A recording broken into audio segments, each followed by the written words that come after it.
الرجيم بسم الله الرحمن الرحيم قال الله تبارك وتعالى وجاء إخوة يوسف فدخلوا عليه فعرفهم وهم له منكرون ولما جهزهم بجهازهم قال ائتوني بأخ لكم من أبيكم ألا ترون أني أوفي الكيل وأنا خير المنزلين صدق الله العظيم اللهم صل على سيدنا مولانا محمد كلما ذكره الذاكرون وصل على سيدنا مولانا محمد كلما غفل عن ذكره الغافلون اللهم صل وسلم على عبدك ورسولك اللهم صل على سيدنا مولانا محمد أفضل صلواتك رب اشرح لي صدري ويسر لي أمري واحلل عقدة من لساني يفقه قولي.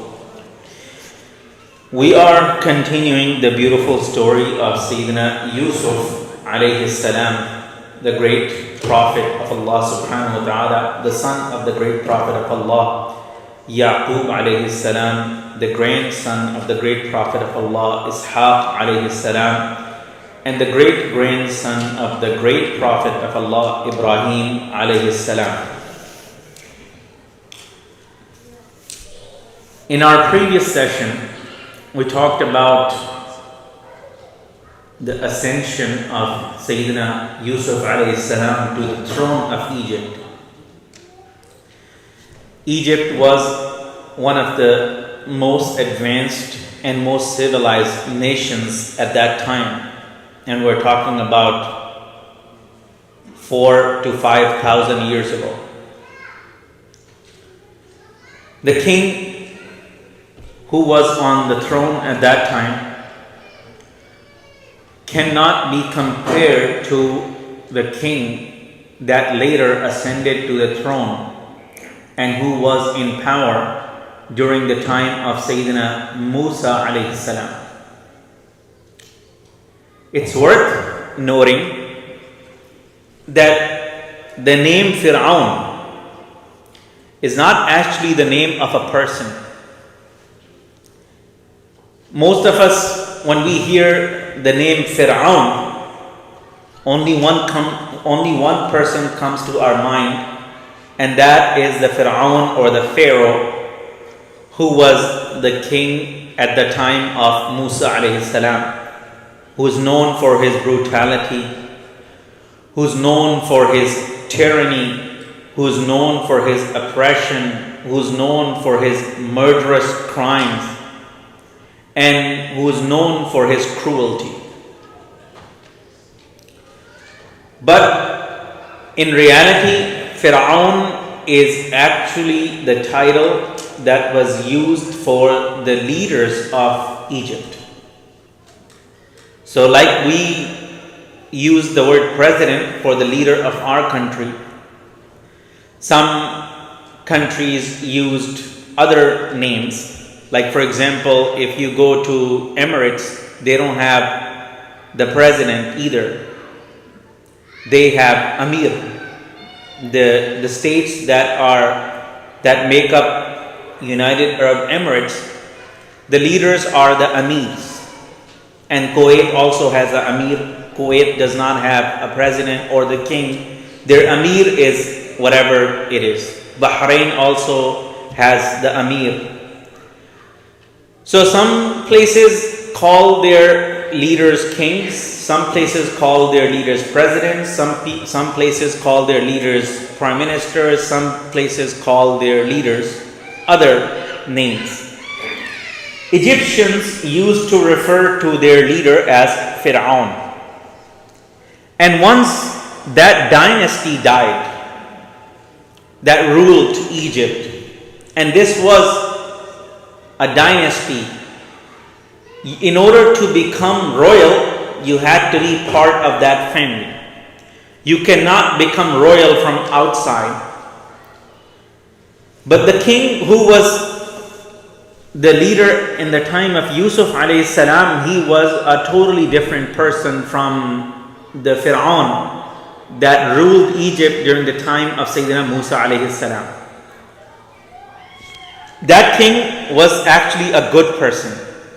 And according to some narrations, Yusuf alayhi salam ultimately convinced him to take Shahada, and he did become Muslim as well through the continuous effort of Sayyidina Yusuf alayhi salam. So this king, first he brought Yusuf alayhi salam close to him. He said, "Astakhlishu li nafsi." Bring that man to me. وَقَالَ الْمَلِكْ ائْتُونِي بِهِ أَسْتَخْلِصْهُ لِنَفْسِي. Bring him to me that I may attach him to my person. So he made first Yusuf alayhi salam his personal advisor, or his personal secretary, whatever you may call that office or that rank. But he made Yusuf alayhi salam his closest person, his closest advisor. And then after he tested Yusuf alayhi salam for his knowledge, for his skill, for his expertise, for his guidance, eventually he surrendered the entire control of Egypt to Yusuf alayhi salam. So Yusuf alayhi salam had told him about the interpretation of his dream, and Yusuf alayhi salam had interpreted the dream of that king by 7 years of a lot of growth, a lot of crop, followed by 7 years of severe drought and famine. That drought was going to lead to famine. So when Yusuf alayhi salam succeeded in implementing the vision that he had, the king surrendered the control of country to Yusuf alayhi salam. And then king remained king in ceremony, but in reality, Yusuf alayhi salam was the one who was running the country. And Yusuf alayhi salam was the best manager. He was the best executive. He was the best person to lead the country. Everyone was happy under the rule of Yusuf alayhi salam.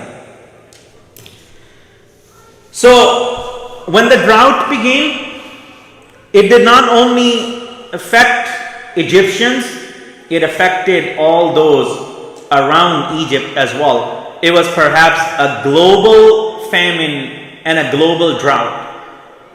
So people heard about abundance of grain, abundance of food being available for sale in Egypt. And Egypt was the only country that had extra grain that they could sell as well, that they could export, because of the great strategy that Sayyidina Yusuf alayhi salam had implemented. So during that time, during those years, the same famine struck Palestine as well, which was home to Sayyidina Yaqub alayhi salam, who was of course still alive at that time, and his sons, the brothers of Yusuf alayhi salam, were alive as well. Now when they got impacted by this drought as well, Yaqub alayhi salam learned that there is grain available for sale in Egypt. And they also heard good things about the person who was in charge in Egypt, not knowing that it was the son of Yaqub alayhi salam, Yusuf, who was in charge and in authority in Egypt. But Yaqub alayhi salam heard the good things about the man who was in charge, and Yaqub alayhi salam heard that this man is also giving grain to foreigners, to outsiders, and it is available for sale. So Yaqub alayhi salam, finally, he called his sons and he told them, why don't you make this trip, make this journey to Egypt and ask the king of that country to give you food, because we are in need, and pay whatever price they ask for it. So the brothers got convinced and the brothers got ready. Yaqub alayhi salam decided to hold one of his sons back and allowed 10 of them to go. And the reason why he sent all 10 of them is because the rule that was in place at that time for anyone who was buying grain, that they could only get grain by the person. Every person was allowed a certain limit, one camel load, and one camel load was approximately 200 kilograms of wheat or 200 kilograms of grain. So the more people could go, the more grain they could bring back. So Yaqub alayhi salam decided to send all 10 of them. So each one will be able to get 200 kilograms of grain and they will be able to bring it back. But he did not want to send Binyamin, the full brother of Yusuf alayhi salam, because after Yaqub alayhi salam lost his beloved son Yusuf, he always kept Binyamin, who was the only full brother of Yusuf alayhi salam, with him all the time. So he did not want any separation from Binyamin.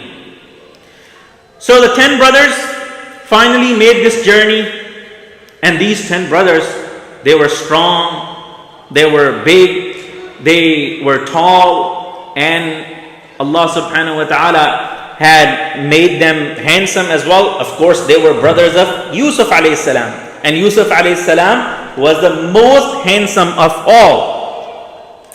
So finally, when they arrived in Egypt, they made their way all the way to Yusuf alayhi salam.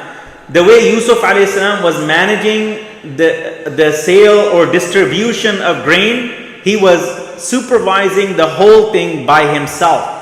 So anybody who came to get grain, Yusuf alayhi salam would make sure that he is the one who gives final approval, because he was the one who was fully in charge, and he wanted to make sure that everything gets executed in the perfect way. So when the application for these 10 brothers came before Yusuf alayhi salam, he looked at the names and he recognized the names. So he told his guards to bring these 10 people in front of him. And that's what Allah subhanahu wa ta'ala talks about. Allah says, وَجَاءَ إِخْوَةُ يُوسُفْ فَدَخَلُوا عَلَيْهِ. And Yusuf's brethren came and they entered unto him.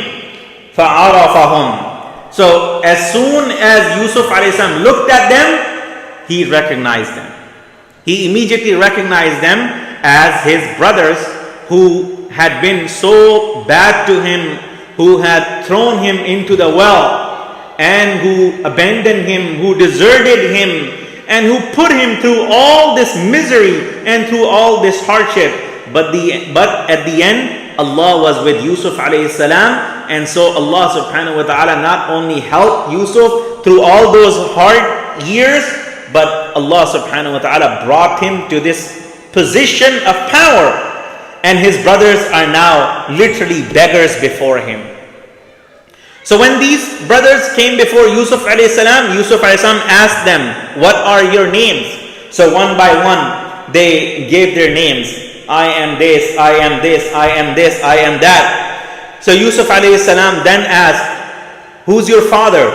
So then they told about their father. Then Yusuf alayhi salam asked, do you have any other siblings? And they said, yes, we have one youngest brother, and he is with our father.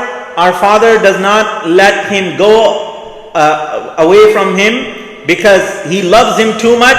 So he does not like to be separated from him, and he always keeps that young son with him all the time.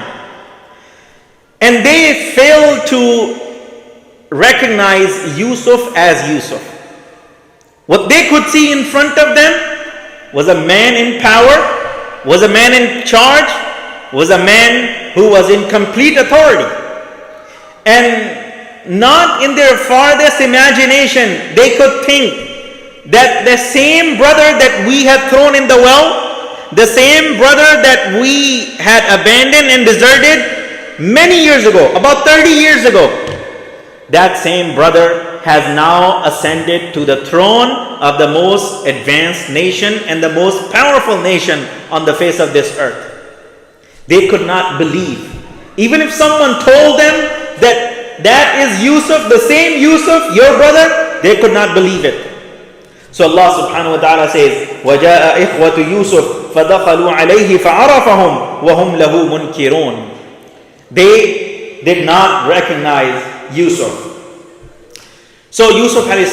signed the paper and he granted the final approval that each one of them, there were 10 brothers, so each one of them was going to be allowed to buy 1 camel load of grain, and they will be able to take that safely out of Egypt.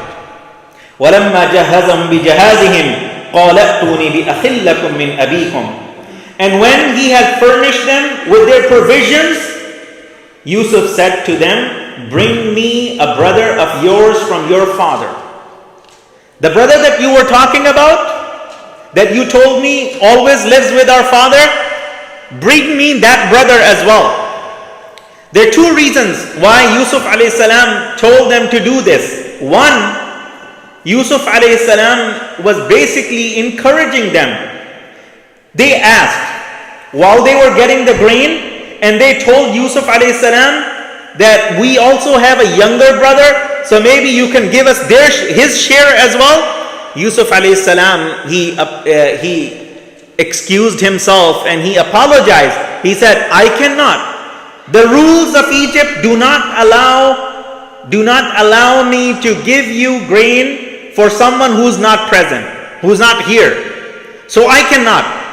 First, I need to verify that you're speaking the truth and you really have a brother. Second, you need to bring that brother here. Then I can give it to you.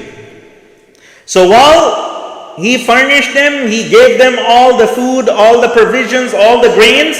He told them, next time when you come, bring your brother with you, and then you'll be able to get more food.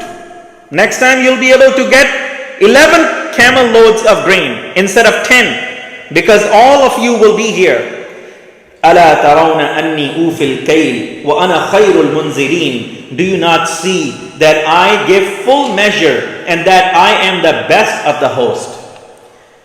Yusuf a.s. treated his brothers very well, very nicely. They were treated like royal guests. When they came to Egypt, Yusuf a.s. already knew that they are his brothers, so he instructed his guards to keep them in the royal guest house. And they were given the best treatment. They were given the royal treatment, and they were treated better than anybody else. So Yusuf a.s. said to them, أَلَا تَرَوْنَ أَنِّي أُوفِي الْكَيْلِ وَأَنَا خَيْرُ الْمُنْزِلِينَ. I am the best host. What else can you expect from someone who's treating you so well? And in return for all of this, bring that brother with you as well. فَإِن لَمْ تَأْتُونِي بِهِ فَلَا كَيْلَ لَكُمْ عِنْدِي وَلَا تَقْرَبُونَ. So first Yusuf a.s. asked them in this nice way to bring their brother on the next trip, and he knew that they would have to come back. Yusuf a.s. already knew that this famine was going to last for 7 years at least. So this 200 kilograms or 2,000 kilograms of grain is not going to last for 5 or 6 years. They will have to come back. So when you come back, bring your brother with you. And then he also threatened them. He said, فَإِن لَمْ تَأْتُونِي بِهِ. If you do not bring him, فَلَا كَيْلَ لَكُمْ عِنْدِي وَلَا تَقْرَبُونَ. Then you shall neither get any measure of food, nor shall you come near me. So next time, if you don't bring your brother that you did not bring this time, you will not get the grain that I'm promising you, and you will not get to come close to me either. So this was a threat from Yusuf a.s. He used both. He used one thing to encourage them, to motivate them to bring their brother, and then he gave them threat as well. If you don't bring your brother, then I will not allow you to come near me, and I will not give you food either. قَالُوا سَنُرَاوِدُ عَنْهُ أَبَاهُ وَإِنَّا لَفَاعِلُونَ. Now the brothers told Yusuf a.s., we shall try to get permission for our brother from his father, and verily we are going to do it. So when they got both kind of things from Yusuf a.s., a warning and a motivation, an incentive to bring him, and a warning not to bring him, or not to bring him. So now they said, we are going to get permission from our father and we are going to bring our brother on our next trip. It doesn't matter what happens to us. وَقَالَ لِفِتْيَانِهِ اجْعَلُوا بِضَاعَتَهُمْ فِي رِحَالِهِمْ لَعَلَّهُمْ يَعْرِفُونَهَا إِذَا انْقَلَبُوا إِلَىٰ أَهْلِهِمْ لَعَلَّهُمْ يَرْجِعُونَ. So then, now the brothers, when they were ready to leave, Yusuf A.S. did something else in order to bring them back. This tells you how desperate Yusuf A.S. was to see his brother and to meet his brother after such a long separation. This was not a days of separation or a weeks or months. This was decades long separation between the two full brothers. They were the only two full brothers. The rest of the brothers, the 10 brothers of Yusuf A.S., they were from a different mother. So Yusuf A.S. used another strategy to bring them back as well. And that was, when they were leaving, Yusuf A.S. instructed his employees or his guards, وَقَالَ لِفِتْيَانِ, and Yusuf told his servants, اجعلوا بضاعتهم في رحالهم, put their money with which they bought the food into their bags. So Yusuf A.S. told his servants and his guards, find a way to return them the money that they used to pay for this food. Put it back into their bags. لَعَلَّهُمْ يَعْرِفُونَهَا إِذَا انْقَلَبُوا إِلَىٰ أَهْلِهِمْ لَعَلَّهُمْ يَرْجِعُونَ, so that they might know it when they go back to their people, in order that they might come again. So when they go back and they open their bags and they find the money just like that in their bags as if they never paid, this is going to bring them back.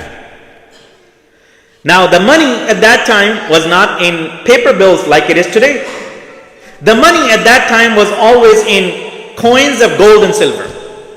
So whether they were silver coins or gold coins, they were put back into the luggage of these brothers. Somehow they smartly put it in a way that they wouldn't find out until they go back home and they open everything up, and then they would find out that the money that they took to Egypt has been returned to them as well. Now they were sure they had paid. Now if they had not paid, they would not be allowed to leave.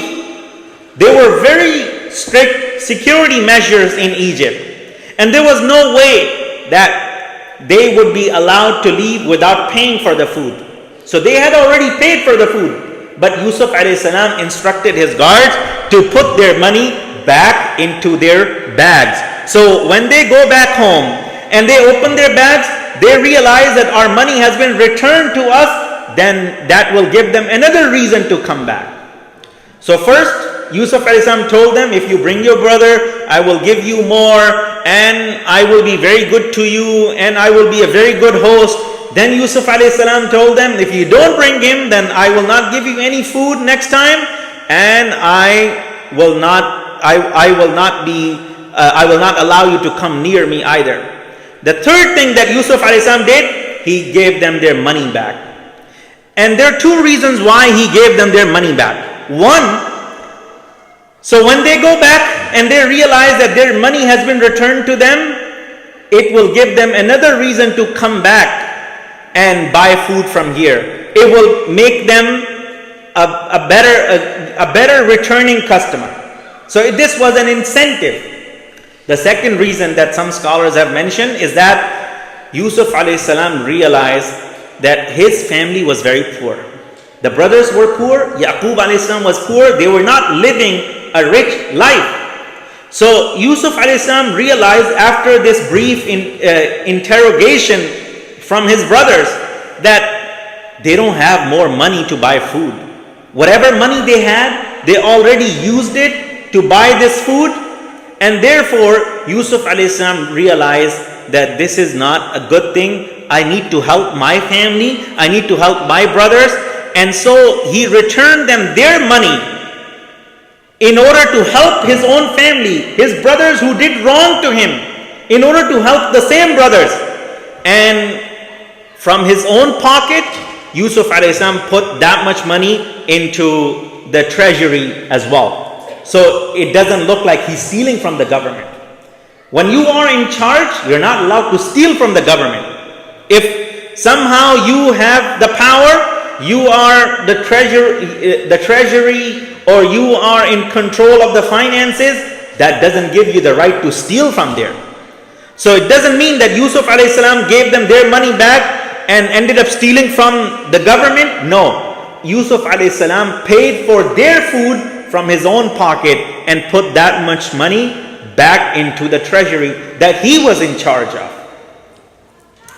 So now the brothers made their way back to Palestine, and they used to live in the place called Canaan, which is the same area where Ibrahim alayhi salam, Ishaq alayhi salam, Yaqub alayhi salam, and Yusuf alayhi salam are buried today. And this is part of the West Bank, which is called Al-Khalil.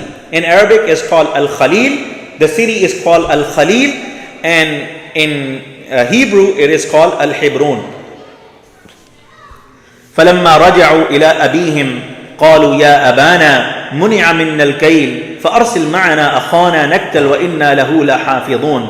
When these brothers reached back home to Yaqub alayhi salam, they told the whole story to their father, and they said, the king was very kind to us. He was very hospitable. He treated us very nicely. He was very generous to us. And he asked about you. He asked about our brother. He asked about other people. It seemed like he had deep interest with our family and with our home.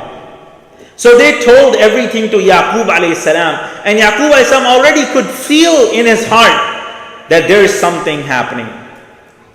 So they told their father, Ya Abana, muni'a minna al-kayl. Oh, our father, no more measure of grain shall we get. We cannot get any more food from Egypt unless we take our brother. Because the king told us, if you don't bring your brother, you will not get any food. فَأَرْسِلْ مَعَنَا أَخَانَا. So, oh our father, please send our little brother with us. Binyamin. His name was Binyamin. Oh our dear father, send our brother with us. نَكْتَلْ وَإِنَّا لَهُ لَحَافِظُونَ. So we can get our measure, and truly we will guard him. We will protect him. We will make sure that he's safe. We will make sure he doesn't get harmed by anything. قال هل آمنكم عليه إلا كما أمنتكم على أخيه من قبل. Yaqub alayhi salam, of course, never forgot what they did to Yusuf. And usually Yaqub alayhi salam would never remind them what they did to him by taking away his most beloved son. Yaqub alayhi salam would never remind them. Yaqub alayhi salam would never say anything to them.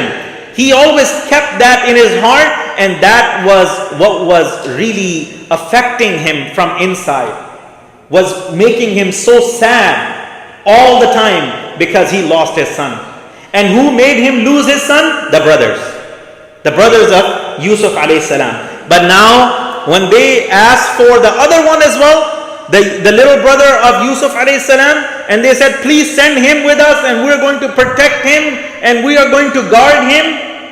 Now Yaqub alayhi salam had no choice but to speak out, and he said, هل آمنكم عليه إلا كما أمنتكم على أخيه من قبل. Do you expect me to trust you with him, your brother, just like you asked me to trust you on his brother before? You said the same thing to me when you lost Yusuf. You told me, we're going to protect him. We are his brothers, and we are a strong team of brothers, and there's nobody who can do any harm to our little brother. We're going to be all around him. And then you came back and told me, a wolf ate him. So now you want to take my youngest son away as well, on the same promise that you're going to protect him? فَاللَّهُ خَيْرٌ حَافِظًا وَهُوَ أَرْحَمُ الرَّاحِمِينَ. But Allah is the best to guard, and Allah is the most merciful of those who show mercy. At the end, all trust is on Allah.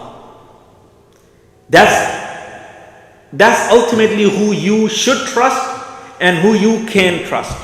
You cannot trust even a superpower.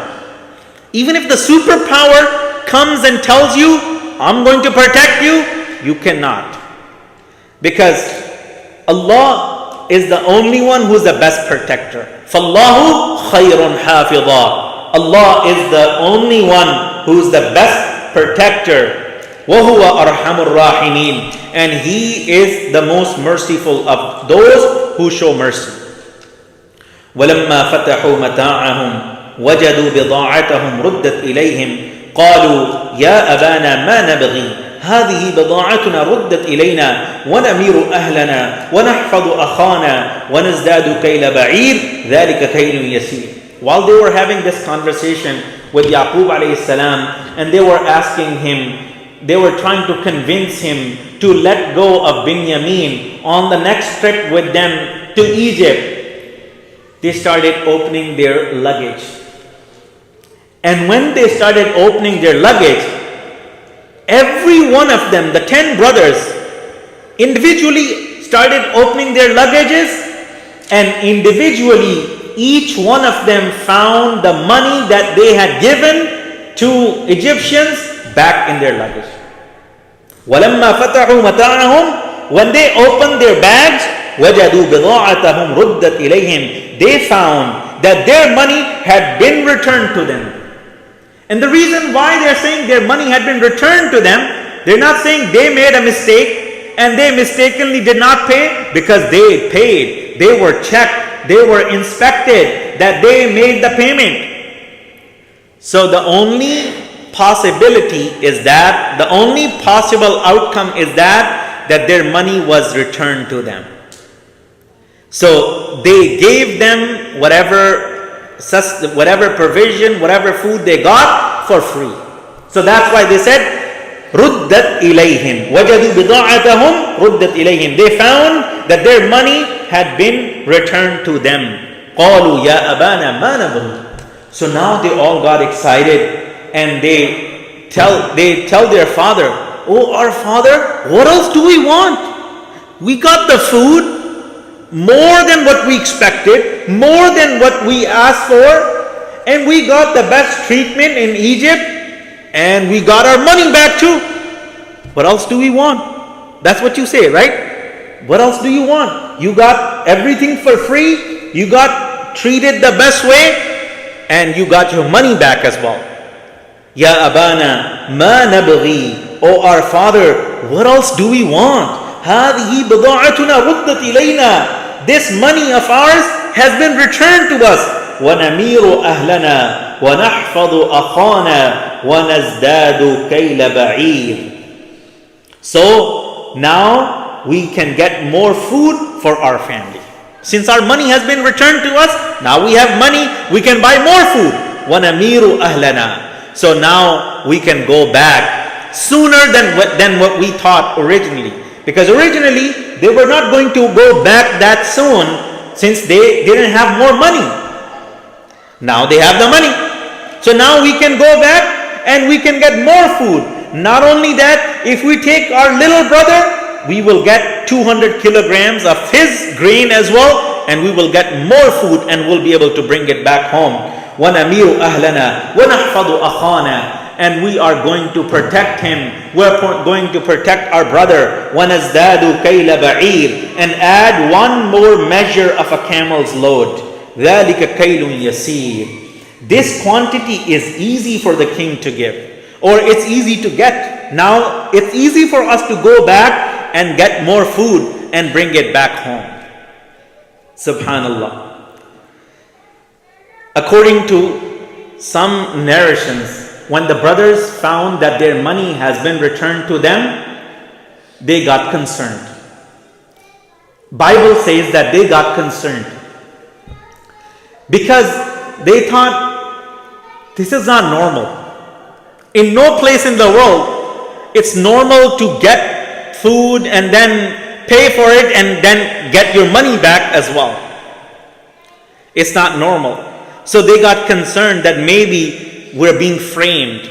Maybe Egyptians are soon going to come and raid our house, and they're going to frame us for stealing, and they're going to take us to jail in Egypt. But in reality, most of them, after they looked at everything, they realized, no, this was by plan, and this was not for the purpose of framing us or for the purpose of accusing us, because at one point they did get accused for espionage.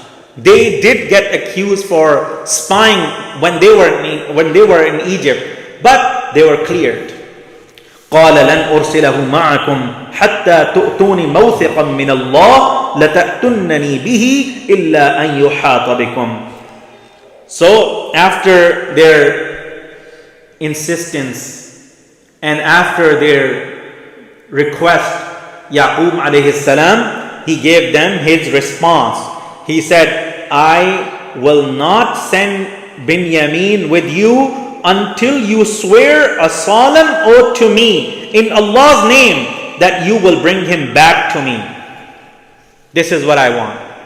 I will never send Binyamin with you until you give me a solid promise in the name of Allah that you will bring him back to me. You will say, Wallahi, I will bring Binyamin back to you in the same condition that we are taking him from you. لَتَأْتُنَّنِي بِهِ إِلَّا أَن يُحَاطَ بِكُمْ. Unless you get surrounded by something. If something happens to you that is beyond your control, that is beyond your power, you get attacked by an enemy, or you get caught by a storm, or by something, by a natural disaster, and then you are not able to bring him back, or he dies a natural death, and then you're not able to bring him back, that is an excuse that is acceptable. But otherwise, you will make a promise to me in the name of Allah that you will bring him back to me. قال الله على ما نقول وكيل. Then Yaqub alayhi salam said, Allah is the witness to what we have said. Allah is our witness. That's it. What else do you want? وقال يا بني لا تدخلوا من باب واحد وادخلوا من أبواب متفرقة. So finally, Yaqub alayhi salam agreed to send Binyamin with his brothers to Egypt. So they got excited and they got happy that now they will be able to take Binyamin, and they will be able to get more food from Egypt, and they will be able to go back to the palace, and they will be able to go meet with the king again, and they will have all of that pleasure. So when they were ready to leave the house once again for Egypt, Yaqub alayhi salam gave them an advice. He said, O my sons, Ya Baniya, O my beloved sons, La tadkhulu min babin wahid, wadkhulu min abwabin mutafarriqa. When you enter Egypt, all of you should not enter from one gate, from one door. Instead, enter from separate entrances. It could be a reference to entering the borders of Egypt from different entrances. It could be a reference to entering the palace from different entrances. Or it could be a reference to enter some other place in Egypt from different entrances, and not to enter from the same entrance all together all at once. Why? There are two reasons that the scholars have given. Number one, if you all enter, all 11 of you enter from the same entrance at the same time, Allah has given you might, Allah has given you handsomeness, Allah has given you strength. All of you are handsome, all of you are strong, all of you are at the peak of your youth. So, some people in Egypt may look at you and they may become jealous of you. And when they see you being treated so nicely by the king, because they had already told Yaqub alayhi salam that we were treated very good. So when the locals will see you being treated very special and very nicely, and you all are strong, young, handsome men. So some people may become jealous and they may start plotting against you. We want to avoid that. We don't want you to come in the eyes of the people. You want to avoid that to even begin with. That's one reason. To save themselves, to save his children from the hasad of people. Number two, the second reason.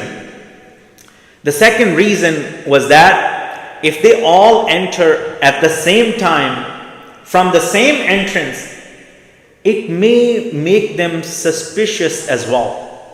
So Egyptians may think of them as spies for another country or for another nation, and they may accuse them for espionage, for spying, and they may put them in the jail. And even in the previous trip, there was some accusation on them for spying, and finally they got cleared. They told them, we are here for nothing other than buying grain. So in order to avoid that, Yaqub alayhi salam suggested to them, go from different entrances. Don't go from the same entrance and don't enter at the same time. Instead, enter from different entrances. وقال يا بني لا تدخلوا من باب واحد وادخلوا من أبواب متفرقة وما أغني عنكم من الله من شيء. But ultimately, he said, I cannot save you from the decree of Allah. If Allah has planned something for you, some harm that is going to strike you, this strategy is not going to save you. If Allah has already written that you will be arrested, you will be detained, you will be accused for whatever crime, then that is going to happen. Subhanallah. How far-sighted was Yaqub alayhi salam? He was a prophet of Allah. He did within his own power what he could to save his children from a mishap, from any trouble, from any hardship. But at the same time, he reminded them that my planning, my advice, my strategy will not work to save you against the will of Allah. وَمَا أُغْنِي عَنْكُم مِّنَ اللَّهِ مِنْ شَيْءٍ. I cannot help save you from the decree of Allah. If Allah has already written something, that is going to happen. That cannot be overridden. إِنِ الْحُكْمُ إِلَّا لِلَّهِ. Indeed, the decision rests only with Allah. عَلَيْهِ تَوَكَّلْتُ وَعَلَيْهِ فَلْيَتَوَكَّلِ الْمُتَوَكِّلُونَ. I place my trust in Allah, and those who are looking for someone to place their trust, they should place their trust in Allah. If you want to put your trust in someone, choose to put your trust in Allah subhanahu wa ta'ala. وَلَمَّا دَخَلُوا مِنْ حَيْثُ أَمَرَهُمْ أَبُوهُمْ. So when they entered according to their father's advice, which was, what was the father's advice?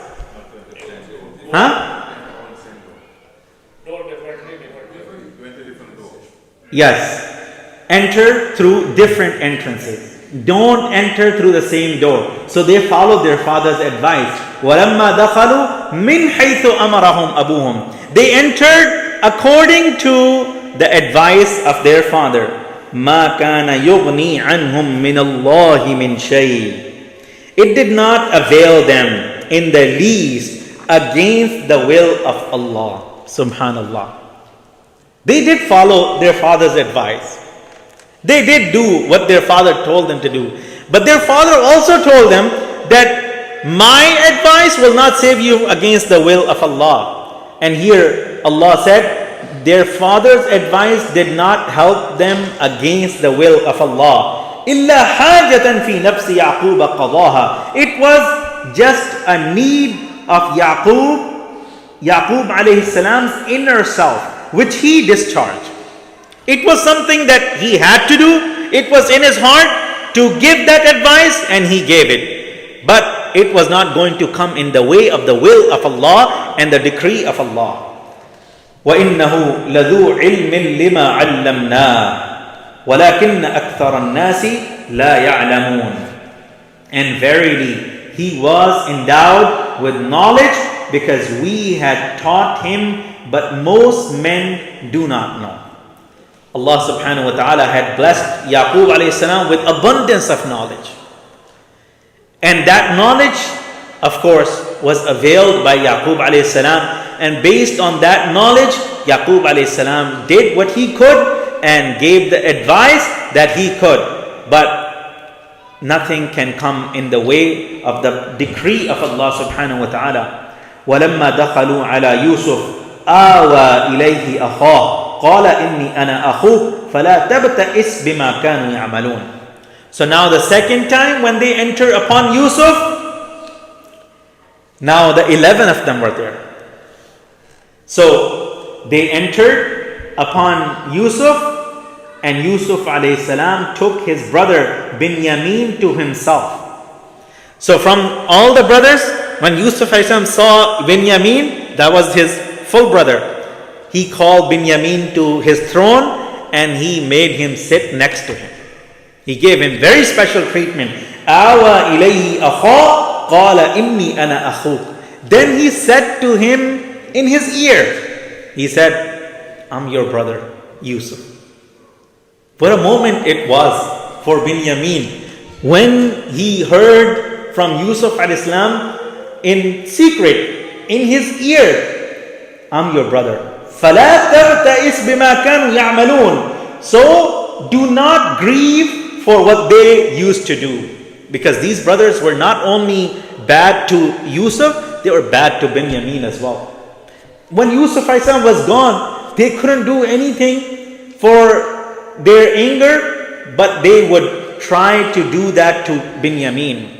And Yusuf had a very good idea that he is the recipient now of whatever they were doing to me. Before they were doing that to Yusuf, now for all those years they were doing that to Binyamin. So Yusuf said to Binyamin, لا تبتئس بما كانوا يعملون. Do not grieve, do not be sad over what they are doing to you. Now you are in good hands. And now he said, Yusuf was the older brother of Binyamin. So now the older brother is doing what he's supposed to do. He's saying, I'm going to protect you. I'm going to be here for you. You don't have to worry about anything anymore. فلما جهزهم بجهازهم جعل السقاية في رحل أخيه ثم أذن مؤذن أيتها العير إنكم لسارقون. So before Yusuf alayhi salam let them go, he asked the brothers, he said, can you leave him here with me? They said, oh no, we can never do that. Our father would kill us. They didn't say our father would kill us, but they said we will get in deep trouble because he's already upset with us because we lost his brother Yusuf, and now you want to take him. Our father is not going to spare us. We already gave him promise in the name of Allah that we will bring him back. So there is no way that we can leave him with you. I know you have been so kind to us, you've been so generous to us, and you've been so hospitable to us, but we're sorry, we cannot leave Binyamin with you. So when they refused to leave Binyamin with him in Egypt, Yusuf alayhi salam, by the help of Allah, devised a strategy and devised a plan. So Yusuf alayhi salam, he told his servants, فَلَمَّا جَهَزَهُمْ بِجَهَازِهِمْ جَعَلَ السِّقَايَةَ فِي رَحْلِ أَخِيهِ. When Yusuf had furnished them with their provisions, he put the golden bowl or the silver bowl in his brother's bag. In the previous incident, he told the servants to put the money back in their bags. Here, according to the ayah, Yusuf alayhi salam himself put his special bowl that he used to drink water in. He put that expensive royal bowl into the luggage of his brother Binyamin. And that was the planning of Yusuf alayhi salam. Because Yusuf alayhi salam wanted to keep Binyamin with him. So what happened? Now they got ready, all brothers, and now they're about to leave. When they were leaving, and they were almost at the door of the palace, someone started looking for the bowl of Yusuf A.S. and it's missing. They can't find it. And the only people who were with Yusuf A.S. were these people from Palestine. So they said, you are the ones in trouble. You are the suspects. Because no one else has been here except you guys, and now the bowl is missing. So a person made the announcement, أَذَّنَ مُؤَذِّنٌ أَيَّتُهَا الْعِيرِ إِنَّكُمْ لَسَارِقُونَ. Then an announcer made the announcement saying, oh, the caravan, surely you are thieves. You guys have stolen something from the royal palace. قالوا وأقبلوا عليهم ماذا تفقدون. So these brothers, they turned towards those guards and they said, what's missing? What are you missing that you are accusing us of stealing? قالوا نفقد صواع الملك ولمن جاء به حمل بعير وأنا به زعيم.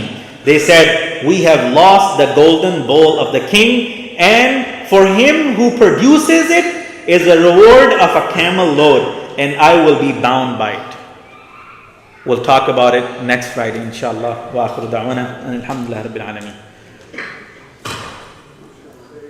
Please continue to make dua for our brothers and sisters in Palestine, in Gaza, in the West Bank, in Al-Khalil.